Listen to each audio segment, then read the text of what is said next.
আসসালামু আলাইকুম everyone and welcome back to my channel living on my own. কী অবস্থা সবার, কেমন আছেন সবাই? আই হোপ আপনারা সবাই অনেক ভালো আছেন। নতুন একটা ব্লগে সবাইকে ওয়েলকাম করছি। আপনারা অনেক সময় জানতে চান আমি যখন কাজ করি তানবিন তখন কোথায় থাকি, কি করে। তো চলেন আজকে দেখাই।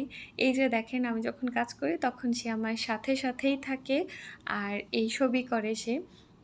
আমি ম্যাক্সিমাম টাইমে যতটুকু কাজ হচ্ছে ওকে কোলে নিয়ে করা যায় ততটুকু আমি ওকে কোলে নিয়েই করে থাকি। আর বাকি টাইমে ও আমার পাশেই থাকে, খেলাধুলা করে। আর রান্নাটা ম্যাক্সিমাম দেখা যায় ও যখন ঘুমায় আমি তখন করি, কারণ ওকে কোলে নিয়ে রান্না করা অসম্ভব, কারণ অনেক সময় যদি তেল ছিটে আসে। তো এজন্য এটা আমি অ্যাভয়েড করি যতটুকু পারি। তবে হ্যাঁ, রান্নাটা বসানো হয়ে গেলে বাকি ঝোল দেওয়ার পরে তখন ওকে কোলে নিয়ে বাকি কাজ করা যায়। তো তারপরেও আমি দেখা যায় অ্যাভয়েড করি। তো এনিওয়েজ এখানে কাপড়টা ধুতে দিয়ে তারপরে আমরা নাস্তা-টাস্তা সব কিছু সেরে নিয়েছি। দেন হচ্ছে কাপড় শুকাতে দিয়ে বাবুর সাথে কিছুক্ষণ খেললাম। তারপরে ওকে গোসল করিয়ে এখন ঘুম পাড়িয়ে দিয়েছি। তারপরে এখন আসলাম আমি রান্না করতে। আজকে রান্না করছি বেগুন আলু দিয়ে ইলিশ মাছের শুটকি। ইলিশের শুটকি বা নোনা ইলিশ যেটাই বলেন, এটা কিন্তু খুব ভালো মজা লাগে আমার কাছে।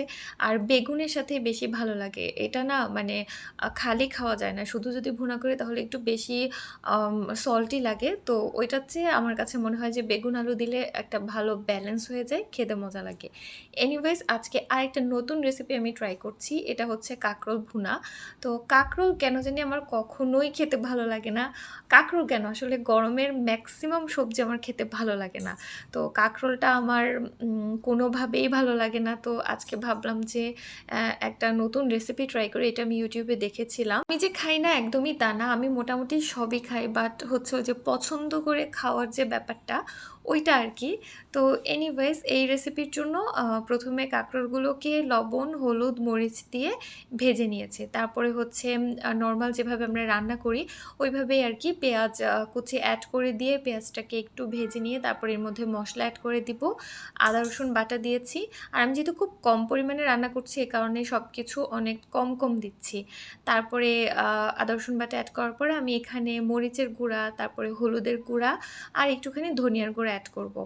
একটু পানি দিয়ে মশলাটাকে কষিয়ে নিব। আর এখানে একটা মানে ২ টা ইনগ্রিডিয়েন্টস দিয়ে হচ্ছে এই রান্নাটা করে। তার মধ্যে একটা হচ্ছে টমেটো সস। আর এখানে টমেটো ইউজ করলে হবে না, টমেটো সসটাই ইউজ করতে হবে। যাই হোক, তারপরে মশলাটাকে ভালো করে কষিয়ে নিয়ে এখানে কাঁকরোলটা অ্যাড করে দিব। তো কাঁকরোলটাকেও মশলার সাথে একটু কিছুক্ষণ কষিয়ে তারপরে অল্প একটু পানি অ্যাড করব। কাঁকরোলটা ভাজি করলেই কিন্তু অলমোস্ট সেদ্ধ হয়ে যায়। তো এজন্য আর খুব বেশি পরিমাণে পানি অ্যাড করতে হয় না। রান্নাটা যখন অলমোস্ট শেষ হয়ে আসবে তখন আমি এর মধ্যে অ্যাড করে দিব কাঁচা মরিচ, তারপরে আরও দিব টালা জিরার গুঁড়া। আর হ্যাঁ, আরেকটা জিনিস, সেটা হচ্ছে গরম মশলার গুঁড়া। এই রান্নায় অবশ্যই টমেটো সস আর গরম মশলার গুঁড়া এই ২ টা ইউজ করতে হবে। তাহলে কিন্তু অনেক মানে সুন্দর একটা ফ্লেভার আসে। আর আমার কাছে এটা ভালোই লেগেছে। ও হ্যাঁ, এখানে হাফ চা চামচের মতো একটু চিনি অ্যাড করে দিবেন, তাহলে কিন্তু মানে টেস্টের ভালো একটা ব্যালেন্স হবে।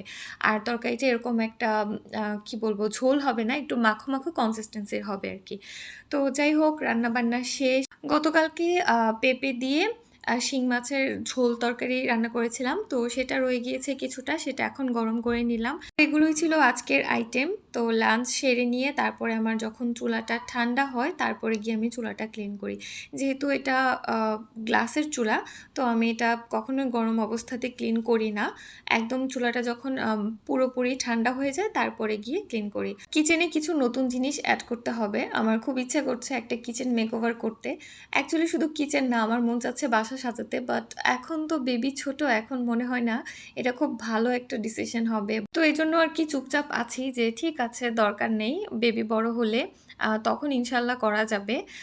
বাট তারপরও এখন কিছু জিনিস কিচেনে একদম অ্যাড করা জরুরি হয়ে পড়েছে।